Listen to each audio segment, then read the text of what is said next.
Hi, I'm Andrea Klim, and you are watching Turn to the Stars. And today is Tuesday, February 16th, 2016. And I have a special guest, Debbie. Welcome, Yay. Debbie. Hi, thank you. I'm so excited to be here. Yeah, she's back again. This is the Yes. third time, I think, on Turn to the Stars. It is. However, I was trying to think when was the last time, and we said it was a couple of years ago, and the time went by like that. And a lot of changes, right, between us happened in those couple of years. So it's a long time, but thank you for having me. Well, Debbie is like my bosom buddy. You really are. We've really That's a whole other segment. Yes. But it is. We enjoy our time, and we enjoy teaching things and showing people new things. Yes, absolutely. So well, today though our topic is spiritual DNA. yes. And this is a really, really interesting topic that Debbie and I have been talking about. And it's sort of like, it's not sort of like, it is. It's bringing the scientific ancient practice of astrology together with the spiritual side of our beingness. Yes. And so, you know, Debbie has been in this field of mediumship and Yes. psychic and reading past lives for 12 years, Yes. right? Yeah. And I've been an astrologer, practicing, always learning more for 18 years. Right. So we have something really exciting planned for you during the course of today's show. And explaining what spiritual DNA is, we are actually going to do a live example of So somebody. exciting. Yes. It is very exciting. Yes, because, you know, it'll give you an idea of what Debbie and I are doing together. We were teaching a class, actually. Yes. And it is actually called Spiritual DNA Seminar, and it is on March 19th, right? Yeah, March 19th. Yes. Yep. Yeah. And at the Yard. And so we wanted to really explain to you in depth what you would experience, you know, by example today. Exactly. I think a lot of when we were explaining what the class was about, there were still some questions that people had. And the biggest thing is when we get charts done or we have readings done, they kind of go together. Absolutely. And, you know, and the biggest thing is when I provide readings for clients, they often have past life issues coming up. And that's why we said, okay, this is a great idea to introduce it as to why these things are happening. Exactly. And repeating and how to respond. And we just felt when you and I collaboratively, you know, together said this is a great idea to show them how to better deal with certain situations. Yeah. And just showing how it really goes together. Yeah. And you know, the interesting part is that we often, you know, like an astrology birth chart is actually a soul print. Yes. And it carries the DNA or the subconscious memories from lives lived before. That's correct. Yes. And I have actually a image which I'd like to put up on the screen. And it is an image, what you're seeing there is our solar system's pattern, which is to the left of the screen. And it is actually the exact same pattern as our human DNA. And so, in essence, it means that it stores and it carries the memories of where we've been. If you look at the front of the solar system, you can see, if you would turn that and look at that from the front, you would see an astrology chart. Right. And all those little dots are planets. Yes, it's amazing. So It a is birth, amazing. right, a birth Yep. is a snapshot of a period in time. Correct. Right. So anyway, spiritual DNA, when we start to talk about that, you know, we actually go into,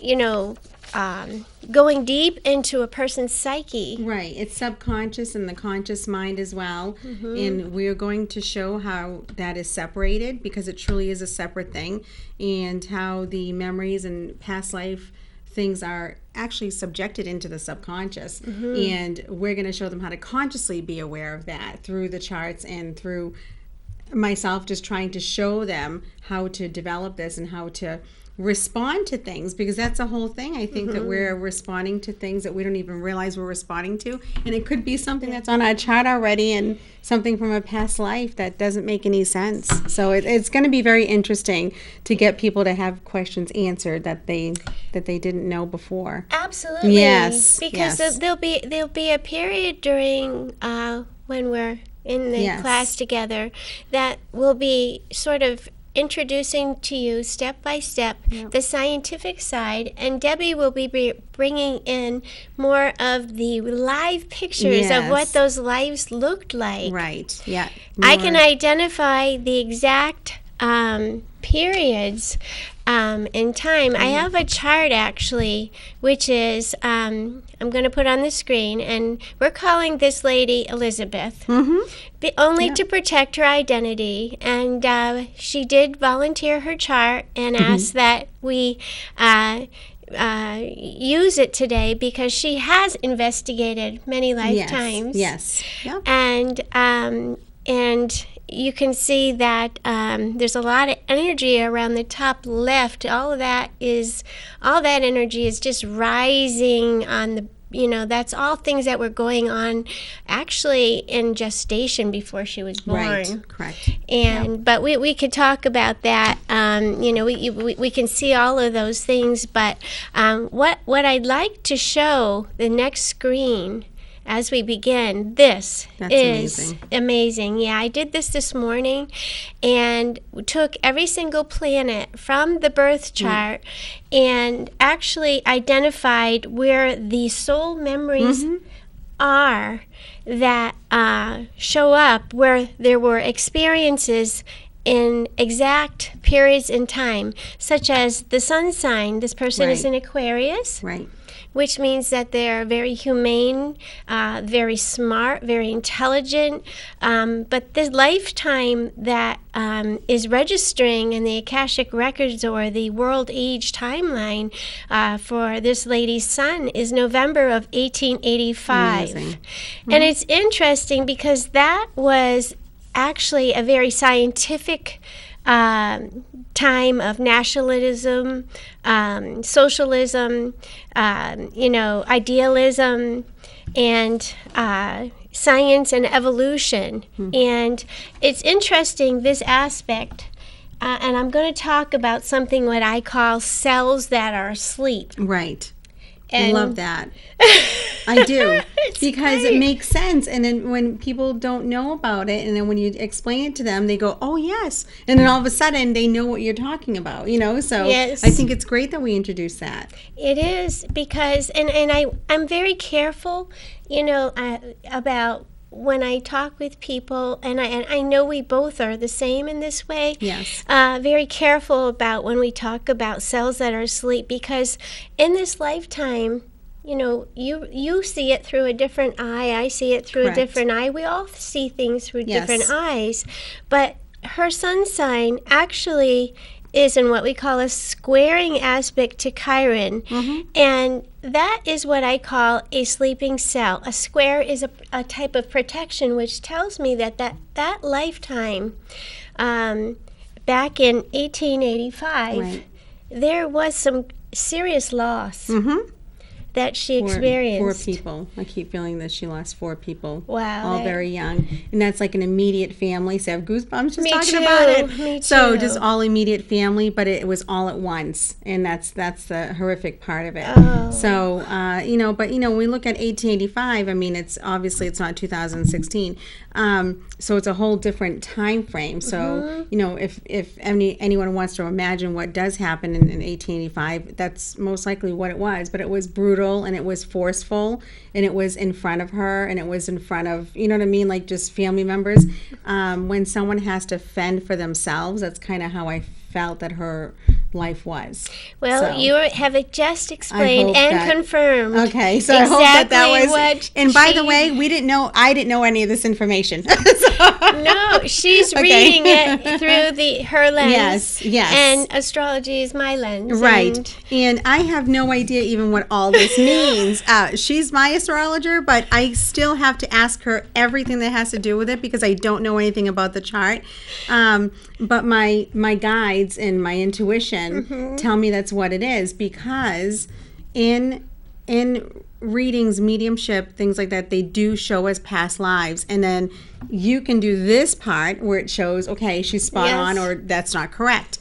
So was that okay? It was exactly Oh, okay. correct, because this has Yay. been a client for a long, long time. Oh, okay, good. And she actually, that aspect is the sun in Aquarius squaring Chiron in Scorpio in the 8th house, and the sun is in the 12th. So this person actually has had this, she's lived through a lot of loss. Yes. And when she loses someone, it really takes her down. Oh, wow.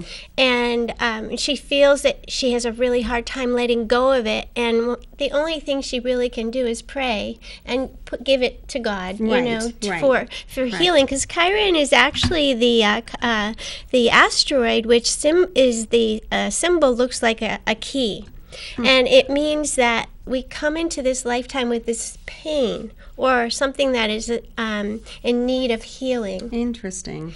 And that's fixed. So that means what you're telling me, that amount of loss all at once, that is extremely traumatic. Yes, and the fact that I feel she had to take care of herself afterwards. Regardless if the age was 12 or 13, she was on her own, and that's horrible for that to happen, to lose your family members and have to fend for yourself. Right. So that is someone who's going to be a fighter and who's She going. sure is.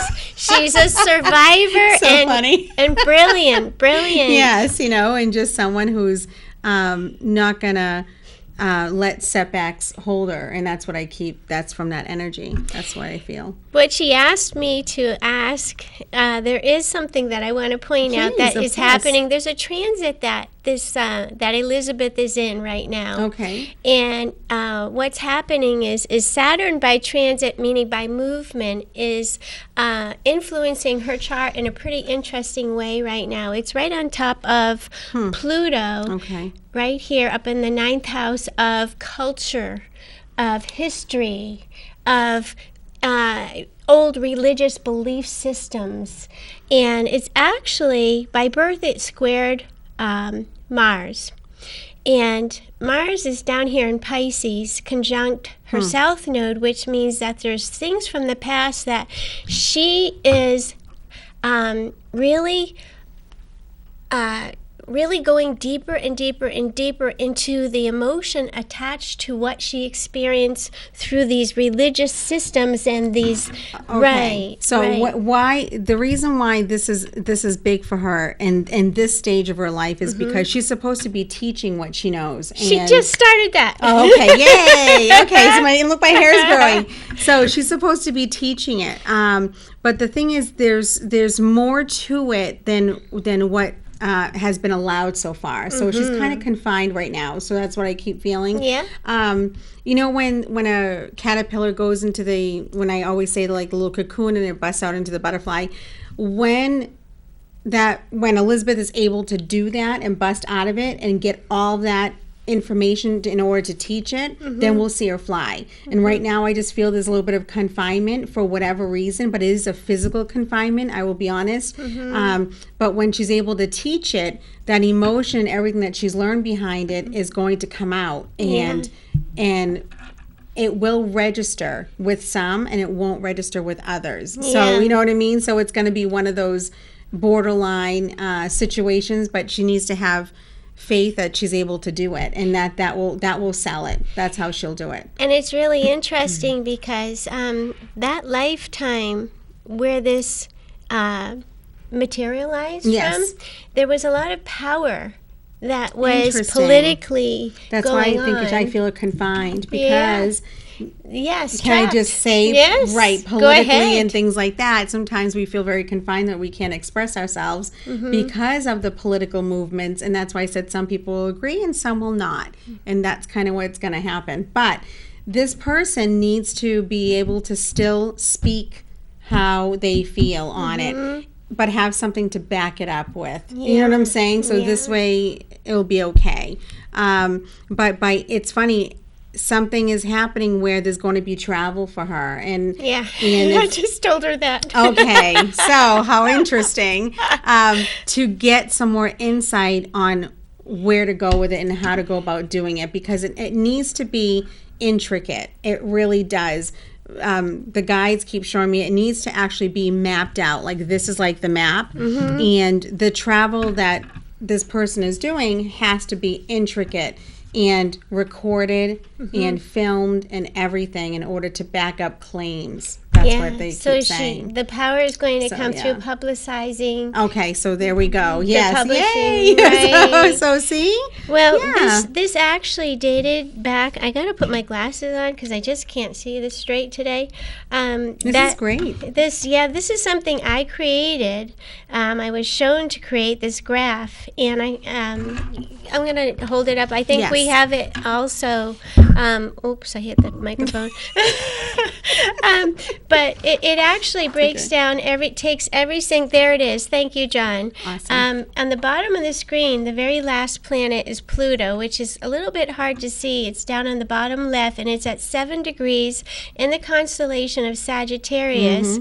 And this experience of which was very powerfully and politically, and there was religion involved, and incredible transitional time in history, was 1562 AD, which was during the Renaissance,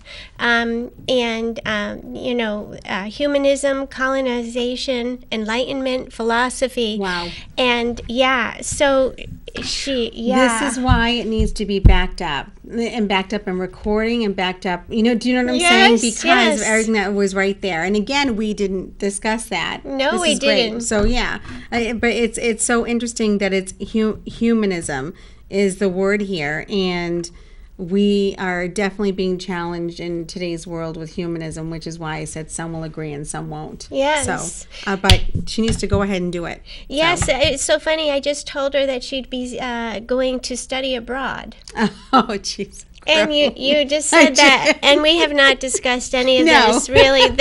Debbie, when we talked about the show, we said we are going to go. Yes. And we are going to just present this. Yes. And this is stuff we do every day. Every day. And and this is the thing too, is with this kind of work, we can't really plan it. We just we it's not winging it either. What's the word? It's like we just go with it. Go with the flow of it is what I want to say. But the other thing was, I said that she need a little bit more education. You said that she may have to study abroad, which is great. So well, this is look foreign at how country. We're getting this. See, and I didn't know that. Oh my gosh! But look at how this is all just coinciding what we've already known and what we want to share with everybody. So and one of the things that's interesting about this is that when you see these squares, do you see this square from Pluto? Yes. If we could put that chart up on the screen, that would be really incredible, John. There we go. If you look at the top of the chart, just after 12 o'clock to the right, you'll see Pluto. And if you take your finger and you go down to the left to what most of us know as Mars, she was definitely some of the struggles that she experienced in that lifetime was that she was powerless because of the extreme power that was around her, the politics, and she was probably imprisoned or put into maybe like a confinement. Because I used confinement twice. Yes. Yeah, there we go. Yeah, and this actually dates back to, she's had this experience more than one time, and so it does show an incredible amount of frustration that she carries inside. Yes, exactly. And that's what we want to do, is help people to understand overcome. that sometimes we are responding to things that are not even of today, but we're Yes. responding to things that happened centuries ago, and that's the DNA. DNA. See, my hair is standing up again. And this is nothing, it's weird because this is nothing new to us. This is new to people who might not have put it together. Yes. But we've been doing this for such a long time. We've discussed this in conversations, in my own readings that I've had with you. Yes. And I mean, like, these are just this is a beautiful piece of paper to me. Beautiful art, you know what I'm saying? Yes. But I don't know what the symbolisms mean. Yeah. I know that when we're shown something in the subconscious and we add it to this, it makes sense. That's what we know. And that's what we want to share and try to prove. And you know we'll what be I'd like? successful at that. You know what I want to do, Debbie? Yes. I want to go with, charts not only show challenges or difficult areas, they show also where our gifts lie. Correct. Yes. And I'd like to talk about one of the gifts that she carries, which is, we're going to look, can we put the chart on the screen again, please? I love this. There, over to the right, where it looks like a key, about probably 1 o'clock if you were to look at a clock on the wall. Chiron, the key. Key to healing, where it's called the Wounded Healer, this asteroid, and it's in this particular area of the chart, which has to do with death, life, transitions, other people, and she has this gift that comes to her through this emotion and sensitivity to others' pain. And it's a gift that she has of compassion, and it's amazing that this actually is in her DNA remembered. Gee whiz, did I bring? Oh, I didn't bring. This was actually from the time of the Inquisition. Okay. So, like the Spanish Inquisition, Yeah. and she showed. The way I see this is that she was, I get a picture in my mind of her being someone who helped other people through times where they needed to heal. Correct. And, a lot of things that you were saying was like empathic or being empathetic to others' needs. Yes. So she definitely has an empathic soul connection to her. But there's a lot of animals and there's a lot of children around her. And I keep seeing that. So, when we were talking about this Inquisition that you're mentioning, that could be a lot of, my gosh, during wartime and things like that, famine. I mean, I keep feeling famine and hunger and things like that might make her feel very sensitive towards that, because no one should be going without meals. And that's where I feel a lot of what the work that she's done. You know, when someone takes in others' kids because their either parents passed away or they have issues with the family, I believe that she had done that. And that includes taking in the sheep, and that includes taking in the cattle, and that's what I feel that she has done. You are confirming. As weird as it sounds, but see, this is what is so strange, is when we do things like this,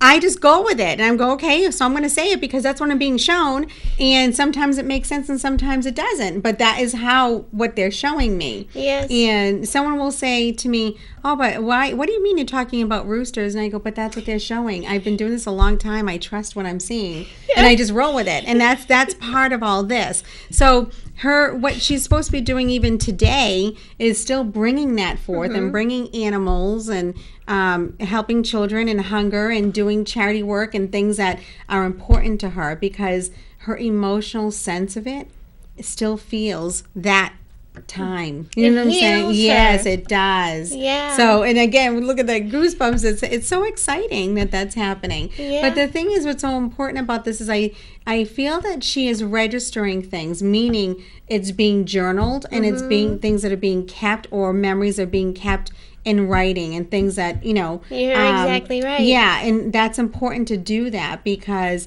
as this person goes and does the travels and does things to want to educate others, that backup is needed in terms of all the stuff that was done. And it's not to show off people, it's to show character. Because this is Do you the know most what I humble mean? person It is. That's there what I is. mean. It's not to show off. And some people can do these things to show off and want attention, but this one doesn't. This one, it's more to just reflect and share. That's basically what I want to say. Yes. And she is an incredible speaker. Yes. To people. Yeah. And she asked me, because of she's going to be watching the show. Yes. And she asked if you would do her a favor today on the show. Of course, yeah. She asked if you would capitalize on a lifetime that she had back in Greece, which she saw through, and it shows up on her chart in her DNA